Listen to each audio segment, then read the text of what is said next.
Imagine this. You finally land your dream job, the salary you always wanted, $75,000 a year.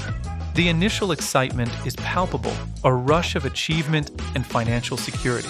Life's good, filled with new possibilities and the promise of comfort. But here's the twist. Beyond that point, science suggests your happiness, that deep sense of emotional well-being, kind of stops leveling up. Despite accumulating more luxury items and material possessions, the initial thrill begins to fade, leaving a sense of unfulfillment. Behind every moment lies a scientific wonder. I'm Kale, and welcome to SciCurios, where curiosity meets science. This isn't just an internet myth or a fleeting observation. In 2010, Nobel Prize-winning psychologists Daniel Kahneman and Angus Deaton conducted a groundbreaking study, analyzing data from over 450,000 Americans to understand the relationship between income and emotional well-being. Their extensive research revealed a clear pattern.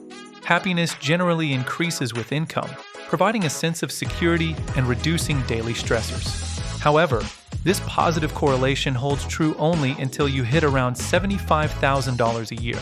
After that specific threshold, they found that emotional well-being, the day-to-day experience of joy and contentment, essentially flatlines, indicating a plateau in happiness. This means you might continue to accumulate wealth, becoming richer in monetary terms, but not necessarily happier in your daily life. The additional income doesn't translate into a significant increase in emotional satisfaction or a reduction in negative feelings. Here's why this phenomenon occurs. Money, and the rewards it brings, activates your brain's dopamine system. This is the same powerful neural circuit that lights up with pleasure when you eat chocolate, achieve a goal, or receive likes on social media, creating a temporary feeling of euphoria and reward. However, the human brain adapts remarkably fast to new stimuli. This process is scientifically known as hedonic adaptation. What once thrilled you, what brought immense joy and excitement, gradually becomes the new normal, losing its initial impact and emotional intensity over time. Consequently, that dream car you once coveted, which brought such a rush of excitement upon purchase, suddenly feels less like a symbol of achievement and more like just a means of transportation. The novelty wears off, and the emotional high dissipates, leaving a sense of routine rather than sustained joy. Newer research from Matthew Killingsworth in 2021 offered a more nuanced perspective, complicating the original story. He found that people with higher incomes do report slightly higher life satisfaction, meaning they evaluate their lives more positively overall. However, this is primarily about life evaluation, a cognitive assessment of one's life, and not necessarily about daily emotional happiness or the frequency of positive feelings. Translation: while more money might lead you to say, "Yeah, my life's pretty good," when reflecting on your circumstances, it doesn't necessarily make you laugh more frequently, experience deeper joy, or sleep better at night. The daily emotional experience remains largely unchanged, despite the increased income. Economist Richard Easterlin noticed something profoundly odd decades ago, a phenomenon now known as the Easterlin Paradox. He observed that while countries grow wealthier over time, with significant increases in GDP and average income, the overall happiness of their populations doesn't necessarily grow in tandem. This suggests a disconnect between economic prosperity and collective well-being. The paradox suggests that once our fundamental basic needs, such as sufficient food, secure shelter, and personal safety, are adequately covered, the acquisition of extra cash primarily changes what we compare ourselves to. It shifts our social benchmarks rather than genuinely increasing our intrinsic sense of contentment or overall happiness, as we constantly adjust our expectations upwards. Think of happiness like a video game with a clear progression system.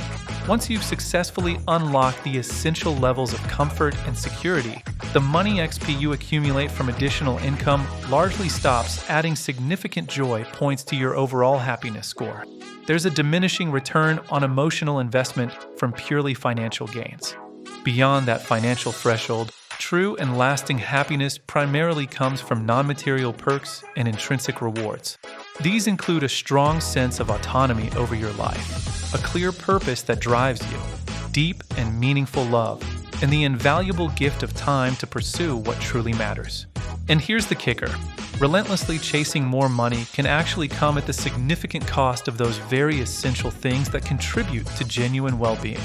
Researchers involved in Harvard's extensive 80-year happiness study, one of the longest-running studies on adult development, have consistently found that strong, nurturing relationships, rather than the size of one's income or bank account, are the most powerful and reliable predictors of long-term life satisfaction and overall well-being.